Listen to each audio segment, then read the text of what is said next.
Hello, everyone, and welcome back to another session in the Amplify Your Business Growth Series. I'm Lance Johnson, your host and guide, as we explore the strategies, tools, and mindsets that help entrepreneurs like you scale with clarity and purpose. Today's session is one I've been looking forward to for quite a while now, and it's all about the content revolution. Now, if you've ever felt like you're pouring time and energy into content only to have it disappear in the feed, this session is going to shift the way you think about publishing, influence, and building real authority.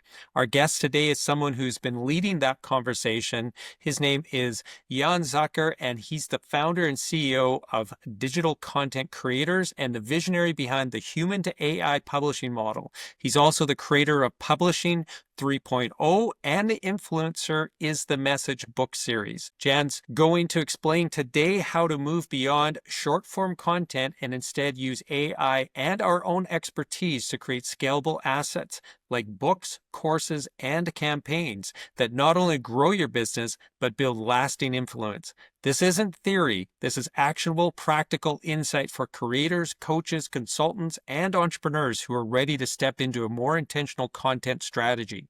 So without further ado, let's dive in. Jan, welcome to the Amplify Your Business Growth Series. So, hi, how There are you you? are, Jan. Sorry about that. A little bit of a technical issue, but thank you for showing up here for us today. I'm so excited to talk to you about content. We have some great conversations as always, and I think this one here is going to be good for our audience. It's always a pleasure to talk to you, Lance. We have had some incredible conversations about content and AI and what's going on in the world. And I hope I can explain a little bit about where we are, although where we are changes from hour to hour and day to day.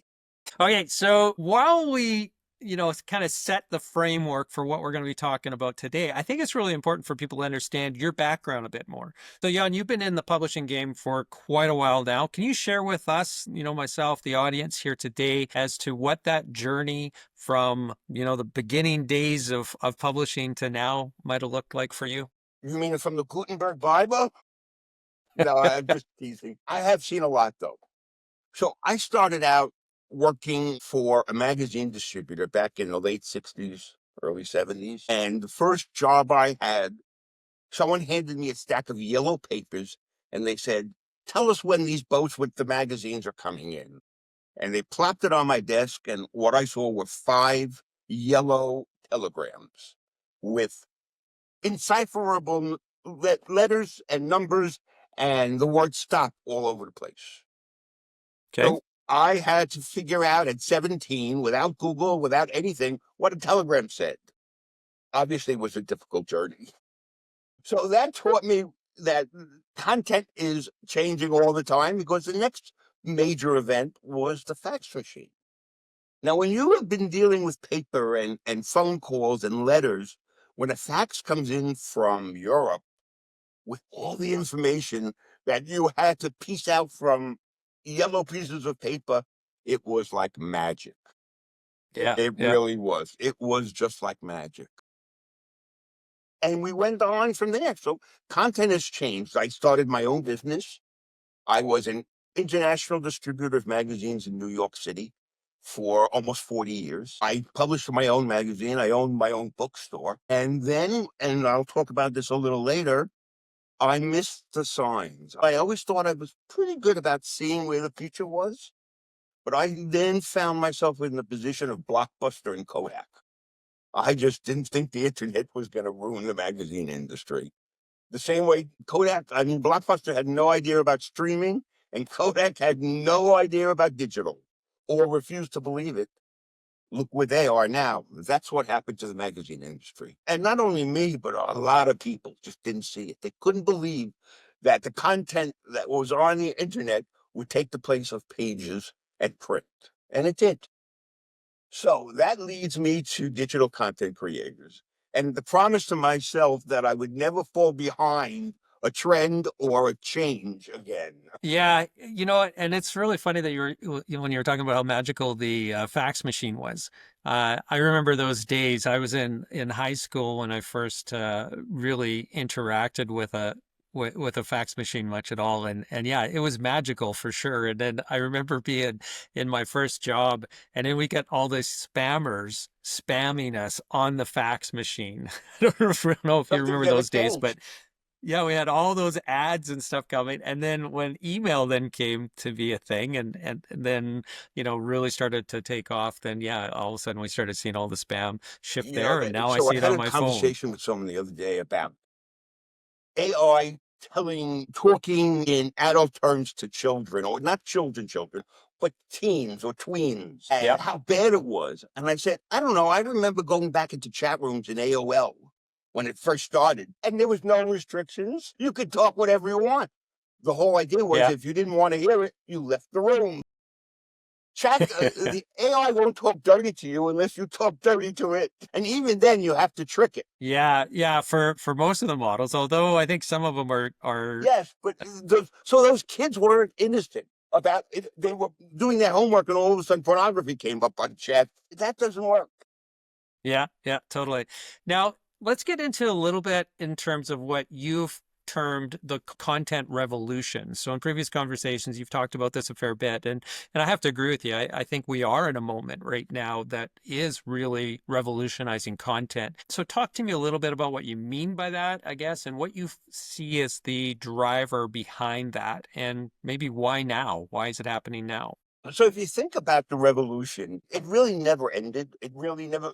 It began maybe with hieroglyphics. I mean, content has evolved constantly throughout history, and along with the content evolving, society has evolved. It went from it was a way of getting messages out. When Gutenberg invented the press, the movable press, he changed. That was the first social media event. People could get messages not by just verbal, but they could actually read it, they could distribute it, and it changed the world.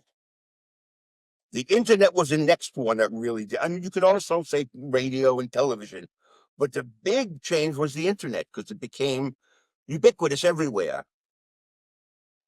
AI could even be bigger than that change. That's what I meant about the content revolution. So what I was trying to get at is that if you use AI only, you create noise. If you don't use AI at all, you're losing out because you're missing on productivity, you're missing on creativity, and I'll get into that later, and you're missing on all the benefits that a good tool can bring you. And that's what it is as of now. It's a great tool, and it should be used just as a great tool. That's what I meant about the revolution. And it's ongoing. The next one is going to be the metaverse, and the next one is going to be holograms, and who knows? I mean, but it's never going to Yeah. stop. Brain implants, I think, right? That's, The Matrix, right? yeah, yeah, yeah, totally. And Elon Musk is pushing forward with some of that with that one Yeah, startup wait, that he well, has, we're right? not going to That's doing all discuss that. what's happening there. Totally. So you've also talked about publishing 3.0 and the rise of the individual influencer. How do you frame this differently than maybe the creator economy as we've known it in the last few years? So here's something that, so that 3.0 wasn't my idea, so I won't take credit for it. So about 8 months ago, I met a man in Europe, my friend and partner, Harry Westbrook. And he had developed this idea that the way people get their messages is changing. Back in the 1960s, Marshall McLuhan made history with the medium is the message. And he was talking about television. Television changed, it wasn't just radio with people's voices. People actually saw people and they interacted to a certain degree with it. And that's how people got their information from that point on. So over the years, things have changed. There are more mediums now. There's print, there's digital, there's virtual, there's all of these audio, there's all these different mediums now, and all these different platforms that people can express their opinion or share their thoughts. So, and people are not platform bound like they were on television. They follow the people that interest them or that influence them. And that's what he discovered. It's not only about where they are, it's about who they are. And that, along with how algorithms are treating people on all these social platforms, you never know where you stand. So Harry's idea was to bring their thoughts and keep it permanent rather than have it on LinkedIn for 30 seconds and then the next feed hits. And then 3 days later, it's gone completely. And a year later, it's destroyed. It's just wiped out. And if you don't have a copy of it, it's gone forever. So his idea was to take these people's thoughts, and he's not talking about everybody. And after I go this, I'll get into the different types of content creators that I've met over the course of the last couple of years. But his idea was to take these influencers, get their message permanent, put them in a cohort with others in the same category, and amplify everyone's message and not be controlled by the algorithms or by the platform. That's what publishing 3.0 and the influencer is the message is supposed to do. Now, we're just starting that. So we have 4 books in the works, and I think it's a great idea. And I signed up as the production and the operations partner. He's doing the actual publishing and editing. We've got an editor for it. Since I'm in the publishing business, I can handle all the rest of it. We've developed our own distribution system. It's a worldwide distribution system. Yeah, and so just so that our audience fully understands what you guys are doing there, then, so let me break it down a little bit. So you're working with influencers, people who are creating a lot of content, and they're Yeah, and let posting me it to just social define, media. Lance, I'm sorry to interrupt. Let me define No, good. influencer. Influencers are not by the number of followers they have. It's Yeah, by the engagement they get. You can have 5,000 followers and be an incredible influencer, and you can have 100,000 followers and nobody gives a damn. yeah, yeah, yeah. I've been Yeah, trying to keep calm. I think that's a good distinguishing factor there for sure. Yeah, it's people who have an engaged audience who have some sort of influence within the audience Yes, that they within that have community. curated, I'm not really. talking about Yeah, TikTok influencers. I'm talking about real people with a real message and a real desire to help. yeah. Okay, so these people are making posts every day or on some sort of regular frequency in And social you know, you media. post. You know Yep. how long it Yeah. took, how much effort you put in. You don't put out junk. You don't put out cat videos. Yeah. Although sometimes I wonder if I'd get more engagement with some Yeah, of the you cat probably videos, would, actually. unfortunately.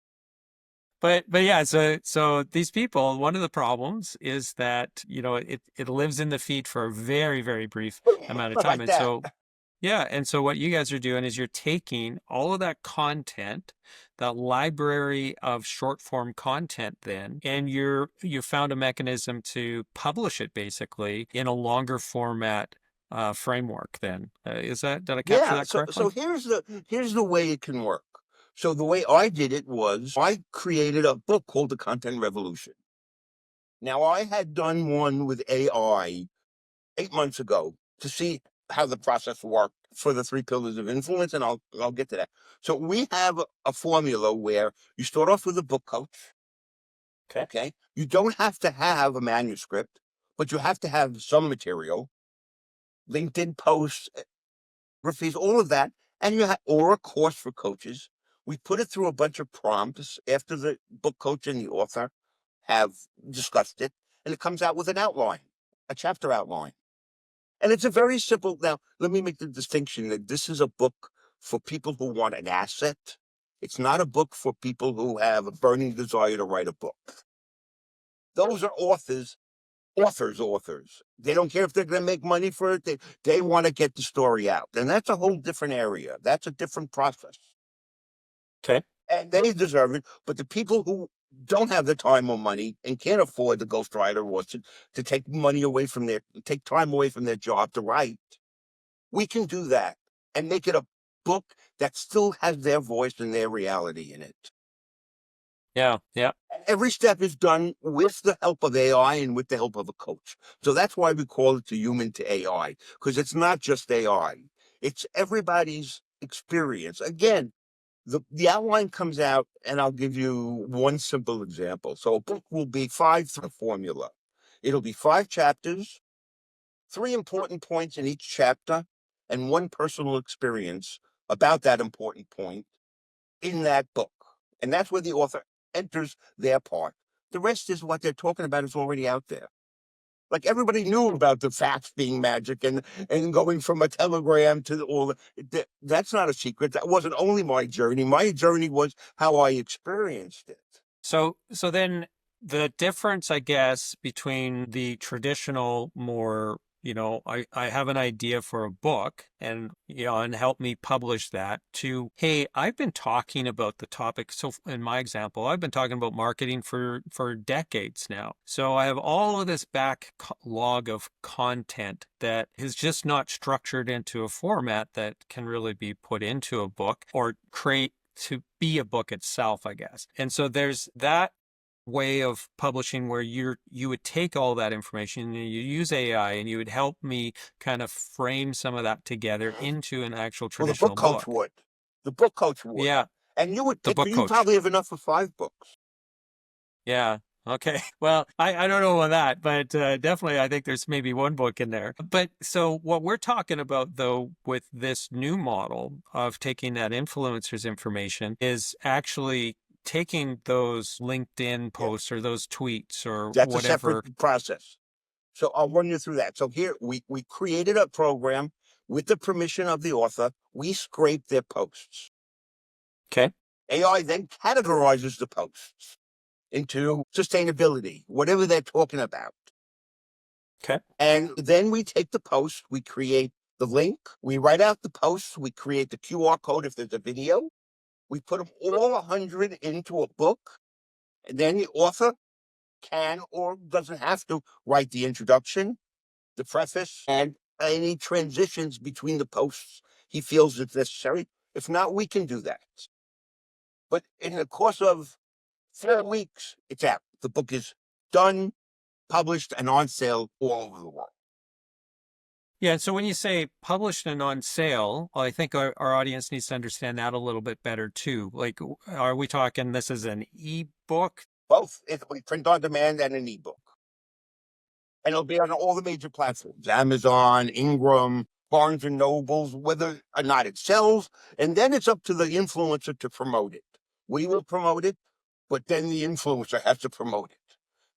Okay. That's where his influence comes in. And that's where his sales come in also. From his followers, basically his community already, right? Yeah. So tell me, what do you guys do then in the promotion side of it? So there's the both the influencer as well as you guys are doing some, you said. So talk to us a little bit about that. Well, we're going to promote it through our publishing company, but it's not really, we'll do what we can, but we don't have access necessarily to their audience. We Okay. have access to our audience, which is the publishing audience. But if he's publishing about, so believe it or not, the first one we're doing is about Armenia. And influences Armenia are trying to get people to realize that it's no longer part of the Soviet Union and that it's an incredible place to go with incredible people. So Harry has gotten up together a round table of Armenia influences that are publishing their book. And the Armenian people have a diaspora of 7 million people all over the world. So we're doing that. The next one will be on sustainability with an influence from the Netherlands. So there is a lot going on outside of our little circle here, that we Yeah. deal with authors and with politics in North America and all of that. The world keeps going on. Okay, so let's tie this back to, an average business because we like to talk on this series about business growth. Like how do we equip people with the tools necessary to go out and actually grow their businesses? So if I'm, say, an accountant or a business coach or something like that, tell me what value there is in creating this and what that process might look like. So the value would be is your authority. Yeah. With the AI has created so much noise that how do you know people are real? And it's going to get harder and harder. So it's not about numbers, it's about authentic connections and being vulnerable and real. Let me give you an example. LinkedIn is one of the strangest places to be. I've had so many issues over the years, but over the last 6 months, I had a viral post that reached, I don't know, 35 or 40,000 people. That's a lot for me. The next post reached 80 people. And then a day later, they locked me out for 10 days, and I couldn't get an answer why or get back on. So imagine somebody who needs it for a living being locked out for 10 days and not being able to talk. And they depended Yeah. on it for all their business. That's another reason why you need to have your content other places. You can't be dependent on any platform. 100%. Yeah, that's a huge issue. We talk about that quite frequently actually with our clients in terms of owning your audience, right? Because Yes. really we're just renting space off of these I platforms mean, as your it is right email now. list is gold. Your connections are gold. That's what the gold is. Being a member of LinkedIn is just a transport.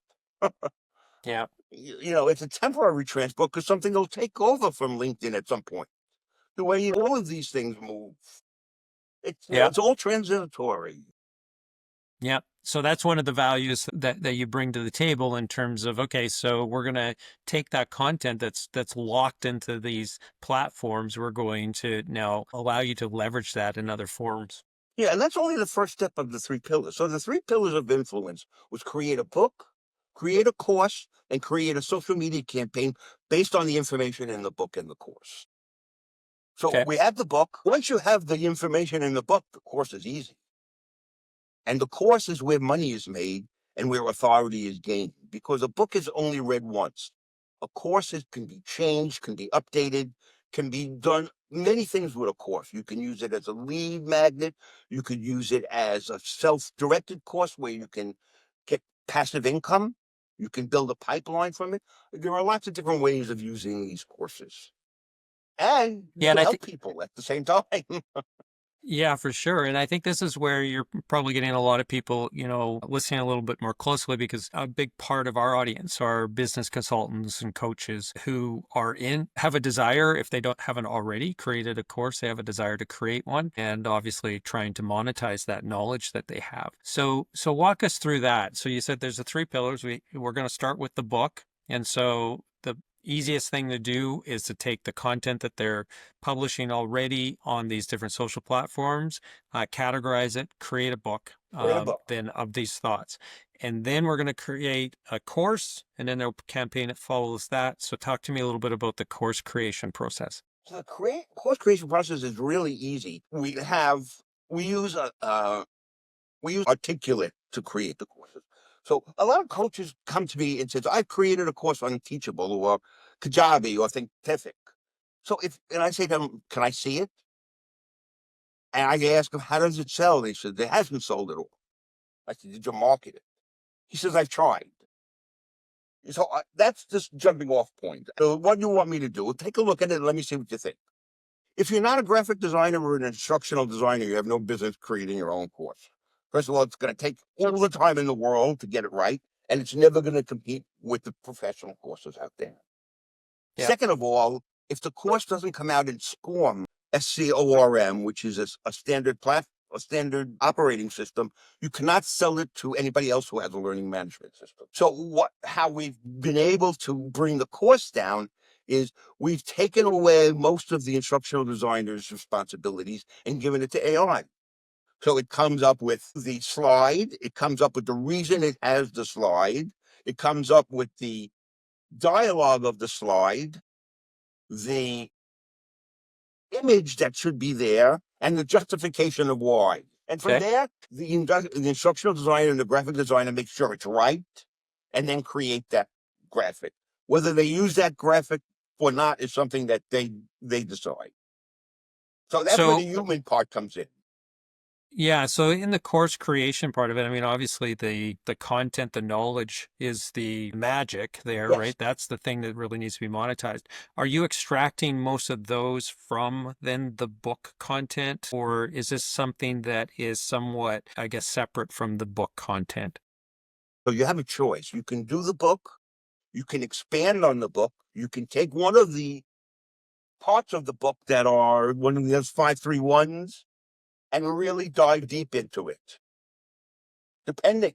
And you can have different. So a module of an e-learning course is only like 20 minutes at the most. Yeah. And it consists of voiceover, video, interactivities, and graphics. And no matter how good all of those are, people will start losing attention after 20 minutes. Yeah, I totally agree.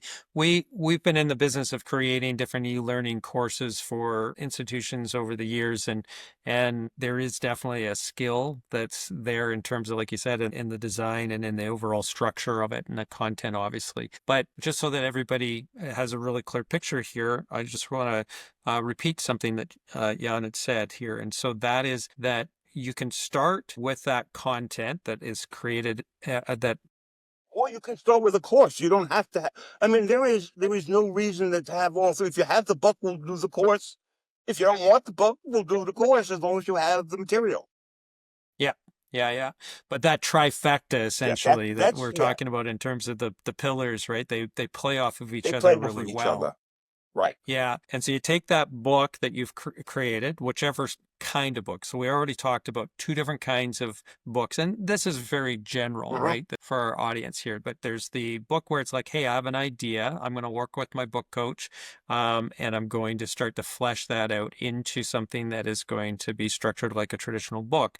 And then there's this other alternative way of creating a book, and that's using content you've already posted out there in social media and so on, consolidating that into a book. Now, then the course, it can be taken then from a deep dive into certain aspects of that book, or, the book covers 5 chapters, like what you said.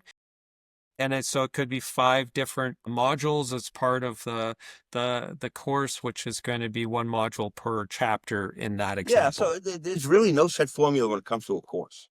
And it could be a subscription model, which is something that's really nice if you can do it. If you have the community and you are the influencer, you can generate constant passive income with a subscription model. Every month you come out with another module. Yep. Another module or a whole nother course, or a whole right? different course. Yeah.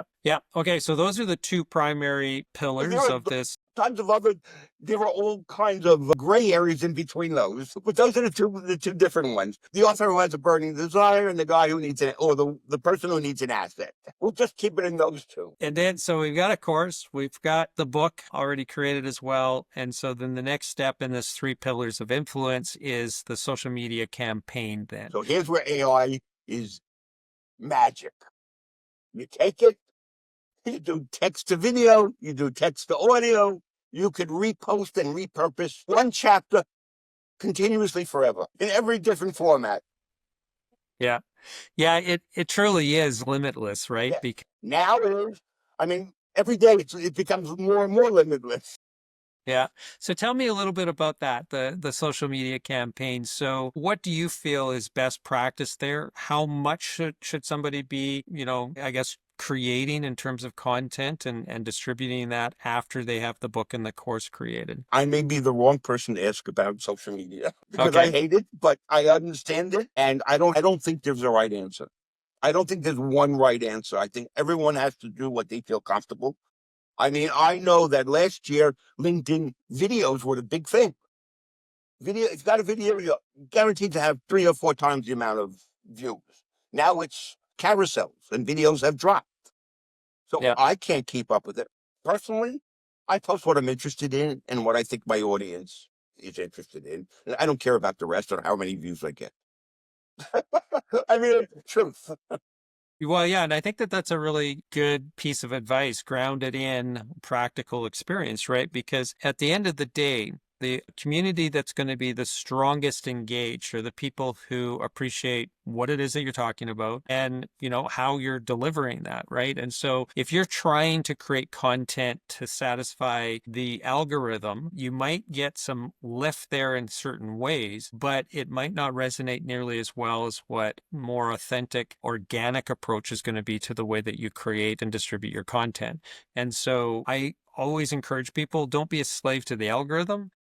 Be a slave to your community, right? Like, do what your community wants you to do. Provide them with the information in the way that they interact with it the best. And I think it's beyond going. It's more than just going on social media. I think it's more about like what you're doing here, like my series of roundtables that you were a guest at. I mean, 20 or 30 people who are really engaged. I love what you hear. We've done like 8 of them now, and we've had between 25 and 35 one had 40, and we have another one coming up about, the influencers, the message, and legacy content. And people are interested. And from that, we're developing a community to share Yep. information, to try and help the algorithms a little by creating a post and having everyone comment on it. I mean, there are certain ways you can help each other. 11 o'clock on a Tuesday, everyone posts, everyone comments, and everyone likes, and you move on. Yep. And that will Yep. move the needle a little. Yeah. Yeah. So just so everybody fully understands what Jan just shared there with us. So what he's talking about there is creating a bit of a content distribution hub, participation engagement hub.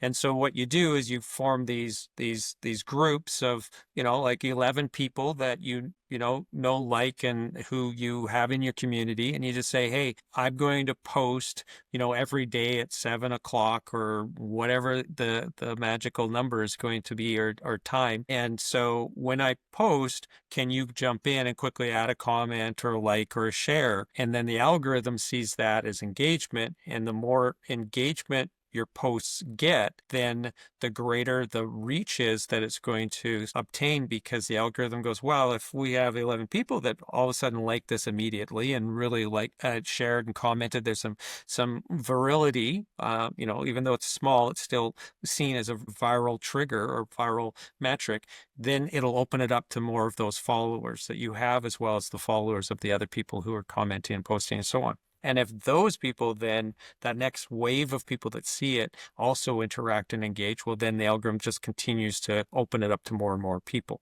That's what you're talking about there, right? So one of the things that drives me nuts is that people post these self-help or these general, go out and feel good today. And they get 7,000 reactions and Likes. 1,400 likes and 40 reposts. And you and I post incredible, valuable information, and nobody comments. I can't understand that. So So here's an interesting fact. I tried hiring somebody to like my posts and to write them, and it didn't work. No. It didn't move the needle. It's missing. Yeah, it's missing the authentic connection. So you need right? to not only just hit like and just say good idea. You need to have a little more meat to it. Yeah, totally. And so one of the things, if the people who are listening want to, leverage that strategy, LinkedIn as well as some other platforms, they have gotten a little wiser to people doing that, because it's pretty easy to see the pattern that it's the same 11 people that are liking and sharing and commenting on the same posts, right, from each other and so on. So what you want to do is you want to change up who those people are that are part of your hubs. And so you want to continually be shuffling people around so that you have a different level. I don't have the time or energy to do all of that. I mean, I appreciate I that. do what I do. At some point, people are going to understand or they're not. So, and let me explain a little bit more. So I sent out, when I did the first roundtable, I had no idea. I thought 6 or 7 people would show up. But I sent out an announcement in my LinkedIn newsletter, which has, I think, 2,100 subscribers, but I don't know how many are really reading it. So, and I got 60 people responding with a yes. I didn't think 60 people knew that that read the email. And it was astounding. 30 showed up out of the 60, and I was thrilled. But that's important. That makes connections that are real. Now, and there are half a dozen or 10 people who show up every time, and we have created a group, and now we communicate. And when that multiplies, then it becomes a real community. That's what the influencerism message is trying to do in different areas. Yeah. Now, something that you've talked about before in previous conversations on is something called the Goldilocks zone when it comes to using AI for content creation. Can you share with our audience today a little bit about your thoughts on that? So I worked hard on creating this Goldilocks zone, and it wasn't my thought. I wish I could take credit for all of these, but I just use other people's thoughts or other machines' thoughts. Actually, my AI assistant, her name is Maverick, and I call her Mav for short. And that's her telling me what her name was. We had this very personal relationship. Not that personal, though. So I wanted to write my own newsletter. It used to take me a day to write my newsletter, maybe a day and a half. I used to agonize over every word. She said 90% is good enough, not 80%. 90% is good enough. I said, can you write that 90%? And we went through back and forth for about 3 hours with one newsletter. And I said, this is the one I like. Can you put this in your memory and use these style to write the rest? And she has. And my newsletters are now my prompts. I take the output and I personalize it the same way you do as a book. And that becomes the Goldilocks zone. I have not yet met anyone who has said me, your newsletter comes from AI. They asked me, who wrote it? Yeah. You read it. You can't tell. I did.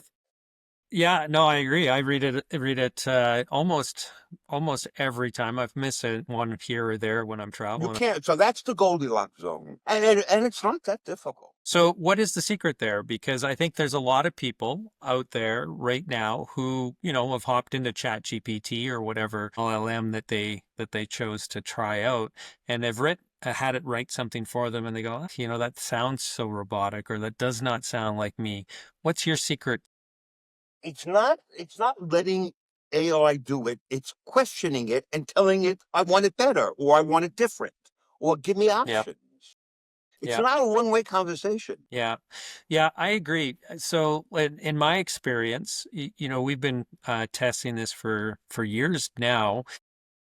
We were definitely an early adopter of leveraging the power of AI with some of the writing. And it used to be, when the ChatGPT first came out, you'd get maybe 60% of the way there, but then the 40% was really heavily edited. And over time, it just got better and better and better. And I would say now we're probably closer to like a 95%. And just like Jan had said, is you really question it and challenge it to write better, and then really give it some of examples of what you want, right? So the things that you've written in the past, if you have that, then load that in as examples as to this is the style of writing that I have. Please adhere to this tone of voice, right? This style that is there. And it does a really good job, remarkably good job of mimicking that now. And you know what? I mean, people should try out different models. They may Yeah. have different. Claude Claude writes differently than Chat does. Yeah. And Perplexity is, I only use Perplexity for searching, but now I've asked it to do projects. And I've been playing around with a new one called Manus. Yep. And that is absolutely amazing. It's perfect. I mean, it's not a writer, but if you need a project or an outline or something done, that's what to use. It's a little expensive right now, but it's perfect. It checks its own work, which is really amazing. Yeah. These thinking models are really good at that. Another hack that I like, and just to build upon what you were saying in terms of try different models, is like you said, Claude historically was the best writer out of them. I think OpenAI's new models now, when you really dial it in well, are doing really good. And actually, surprisingly, for a lot of business writing, Gemini has been a real go-to for me as well. And so what I like to do is I will take and have one of those models create it, and then I'll use another model to help me as an editor to it, right? So I'll have a conversation with the first model that'll be doing a bunch of the research and so on. Right. And then I'll take that, I'll dump it into another model to write the article. And then again, with some communication back and forth, because you don't want it to be a replacement. It's not a ghostwriter for you. It's your writing assistant. And then I want an editor to edit it. And usually Claude is a really good option for the editing. There's a website called There's an AI for That. Yeah. Which everybody should know about it. And with the word of caution that not everything in there is good. But I got to give you an example because I just did it this weekend. My wife wants to paint, so she's picking out colors, and I'm not necessarily crazy about the colors. So I took pictures of the room she wants to paint and the adjoining rooms and fed it into Chat and asked it as a interior designer which color would go best. And it came up with 6 colors and 3 of them were the same as my wife picked. But it can do that. It can Yeah. do that because it'll search every design magazine to match the color and what the next room in that design magazine had. Yeah. So interior designer is another thing that's going away eventually. You'll just go around Yeah. with a camera and it'll plan your whole room for you. It can do that now, really. Yeah. Yeah. I totally agree. So what are all these people going to do? Content creators are not going away. We're going to still be there. We may use different tools, but people need stories still. They do. And I think the key here too that I really want to emphasize is what we've talked about already in terms of the community. If you have a strong community, the community will, keep you employed in the sense of a content writer and so on, because they're engaged with you and your thoughts and the way that you're processing information and presenting that information. And sure, you're going to leverage AI to help you with that, but at the end of the day, it's driven by, your thoughts, your experiences, and everything else. And so you build that community, a good, strong community, you're going to have a lot of people following you well into the future. Yeah, I mean, it's a matter of being a real person, so you can distinguish yourself from the people who are not real. Books are having that problem now, and when you try to upload a book to Amazon, you got to give it all kinds of information about who wrote the book, why it was written, and you know, uh, we make sure that we have a waiver that we have no responsibility for content because we're only Yeah. taking content from someone else, especially the people who are that we're not creating the book for, that giving us a manuscript because I don't know what they've done with that manuscript. Yeah. Yeah. So before I ask you the last question, I think there's going to be some people who are going to be watching this who might want to connect with you, might want to understand a little bit more about what you're doing over there and have a further conversation. So what would be the best way for them to do that? Is that connecting through LinkedIn or is that going to your website? What do you Either want to? one. My email is jan.z@digitalcc.us. My LinkedIn website has a contact. Anyway, I'll answer anything. I'm not Yeah. particular. Yeah. Yeah. And that's how we connected was through LinkedIn, Yeah, and look at that. It's you a know. while already. Yeah. It has been a while for sure. So Yeah, yeah, last year just we were both in the hockey race, and now only you are. yeah, yeah. For those who are watching the replay in the future here, we're right in the thick of the Oilers NHL playoffs right now, and unfortunately, Jan's teams didn't make it in, but the Oilers, Edmonton Oilers, are doing really good right now. And we're rooting for the Oilers. Yes, thank you for that. Okay, so the last question that I wanted to throw at you was really for the people who are listening right now, who are maybe coaches, consultants, or founders of businesses. And they want to build authority. They don't maybe have authority right now. What's the best first step that they can take after this session so that they can start implementing tomorrow? What should be that best first step for them to begin gaining authority? I can't give everyone advice, but I would say get your content together. Make sure you Yep. have it. And if you want to know what to do with it, get in touch with me. Yep. You Yep. know, Totally. I'm not in this just to make the money. So and you know that, Lance. I mean, I've been through this a long time. You know my history. There's a real desire to help people. Yep. Everybody wants to get paid for their knowledge and their expertise, but it's more important that right now everyone who can help people needs to get their message out because we all need some Yep. help right now. Yeah, yeah, we definitely do. For sure. It's only getting to be a noisier and noisier place Oh out there, God, right? Because people are creating more and more do I content. say anything about Canada being the first state, or should I not? You're gonna edit that one out. Yeah, yeah, there's a lot of craziness out there, a lot of noise Really. for So sure. be Yeah. real and get a community and try to help people. I mean, one small step, one person at a time, even in that makes a big difference. Yeah, yeah, I think taking a page out of your book in terms of the way that you're building authority, right? As somebody who has the legacy experience in publishing and who is now, one of the leading figures in the AI revolution that we're having in terms of content and content creation, content publishing, and so on. The page that I think people can take and really learn from is you were curious about something. You started to experiment, started to play, you started then to talk about it. And then you started to curate people around you in these different sessions that you're running where you're gathering, like you said, the first one was 30 people that came and attended to have a conversation about the things that you're seeing, the things that you're learning, the things that you're experiencing, and then other supporting experts who are maybe also contributing to those conversations, right? That's the way I think we start to build authority if we don't already have it right now. It starts with building that community. Your key word there, and everyone should take note of that keyword, was curiosity. Yeah. That is something I've seen more than once, and funny that you bring it up because it's been in a lot of different places lately. If you stay curious, I mean, I'm nobody expects me to know about AI. My kids come to me when they want to learn about AI, and when I meet, I am not embarrassed to say that I'm 76 and I'm still learning, and I'm enjoying every minute of learning. Yeah, I'm the same way. I think it's really important for us to be curious, to be lifelong learners. That's something that has always been just a natural thing for me. I'm just naturally curious. I always want to understand how something works.